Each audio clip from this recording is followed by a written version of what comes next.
So one thing I think you'll all be very excited about is the level of fidelity in space, the graphical detail and the immersion, because it's to a level that I've never been able to achieve before. I'm trying to build a world that is so detailed and has such great texture that you forget that it's a game, which is always my goal when I'm building games. I'll just climb into the cockpit of the fighter. And as you can see, as we're sort of climbing in, there's a huge amount of detail in the cockpit, because one of the biggest keys for me in the next game I'm building is I really want to have that immersion to be complete.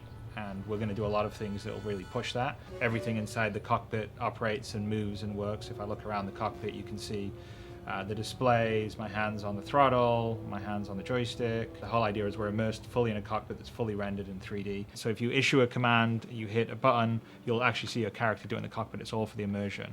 Well, I think immersion is really important for me, because I think that you have to really visualize and create a very believable world. I mean, so that's one of the reasons why I always sort of really push the visual fidelity, is because I think that helps with the immersiveness. And the more immersive, the more connected you are to the experience. The more connected you are to the experience, I think the more fun the game itself will be. So an example of that is if we're looking around at our character, we can see that the character himself is about 100,000 faces, which is about 10 times the detail of most current day AAA games. Are about 10,000 faces or so, and so that just allows you to have a little extra detail. The wires on his pilot outfit, the creases in the uniform, and have it really stand up when you come in close and not break down because it's too pixely.